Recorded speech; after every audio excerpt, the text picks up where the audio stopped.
Yeah, what's going on, everybody? This is Trev back in. This one's going to be a video response to Asian MMA, Fedor's Kryptonite. In this video, if you haven't seen it, you can go watch it. Basically what he's saying is what Fedor's weaknesses are, or Fedor doesn't really have weaknesses, but how he can be beaten, or who can beat him, basically. And his conclusion was, what he came down to was basically the guys who really are going to pose problems for Fedor are going to be Alistair Overeem and the UFC's big wrestlers, including Shane Carwin, Cain Velasquez, and Brock Lesnar.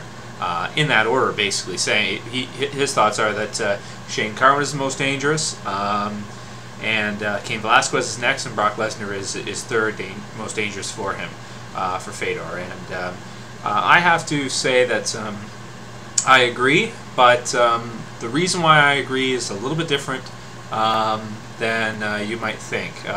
Now, here's my take on it. My take on it is, Fedor has fought guys that are bigger before. He's fought guys that are bigger for years. Now, he was saying that he's fought big guys, but they might not be as athletic or as skilled as the new heavyweights are. The new generation of huge heavyweights that are just under 265, that are huge men. My thoughts on it are basically this. When Fedor fought in Pride, he fought some awesome wrestlers. He fought Mark Coleman, okay, in close to his prime, Kevin Randleman, close to his prime, and you know, there are others that had good wrestling skills too, but if you look at Kevin Randleman and Mark Coleman, they were basically wrestlers who fought MMA. They were like your Randy Couture, you know, or any of those big wrestlers in the UFC. Now, the thing is that when these guys were fighting, when Kevin Randleman was fighting in his prime and Mark Coleman was fighting in Pride, these guys were roided out like crazy, okay?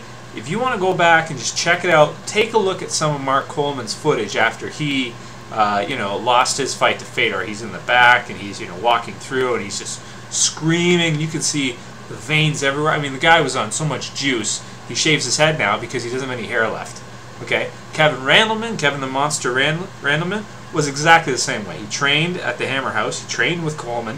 He was a roid head too. So you know these dudes are strong. I mean, even if they're not 265, I guarantee you on juice, Kevin Randleman was as strong as any of those guys. He was maybe not quite as strong pectorally and chest-wise as Brock is, but if you take a look at Kevin Randleman's legs, his legs are probably twice as strong as Brock's are.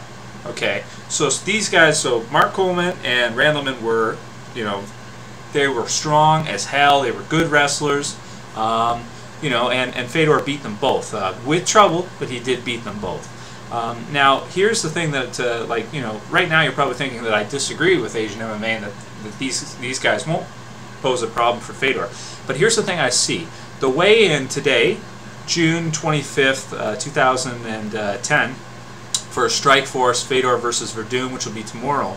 The weigh-in was just done, and Fedor weighed in at 229.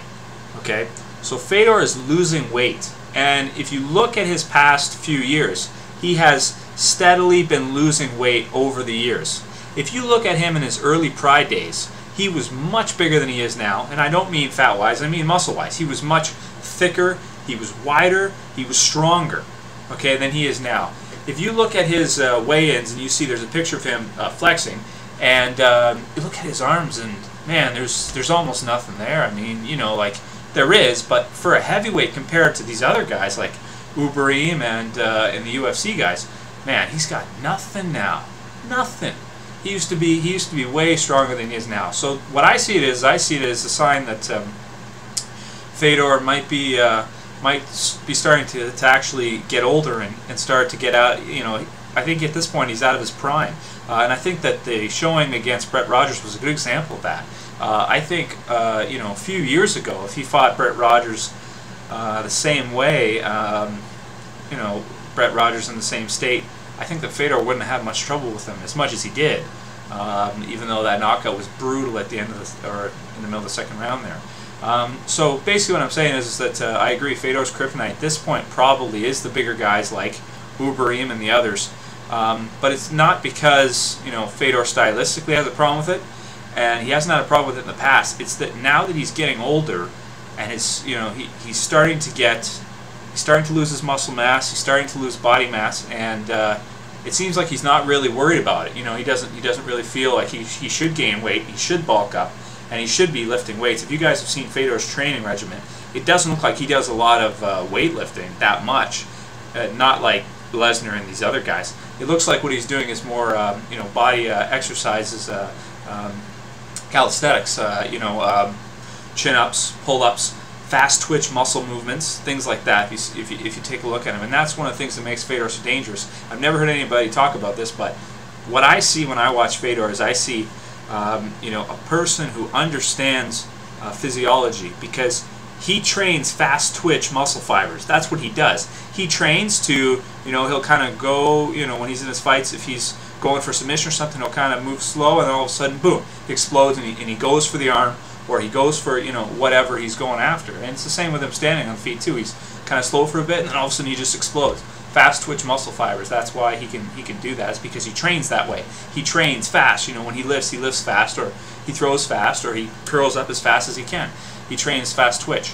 But the problem is that he needs to put on some more bulk. He needs to train some slow twitch muscles too, because these guys, like especially Uberin, you saw how easy he manhandled Brett Rogers. It's not going to be good if he fights Fedor, and Fedor comes and is weighing 225. Okay, that's not going to work out well for Fedor. He's losing weight, and it's not good. So, we're going to see what happens. I'm positive he's going to get through Verdun tomorrow. I didn't even do a prediction video for that, because that goes without saying. Then after that, we'll see if he does fight Uberin. I don't even think he's going to. I don't think his management's going to let him. Because I don't think it's going to be a good fight for him if he keeps up this decline in weight. He's got to put on some weight and get back into his old early form where he was stronger, or else it's not going to work. All right, guys, those are my thoughts, and have yourselves a good one. Trev out.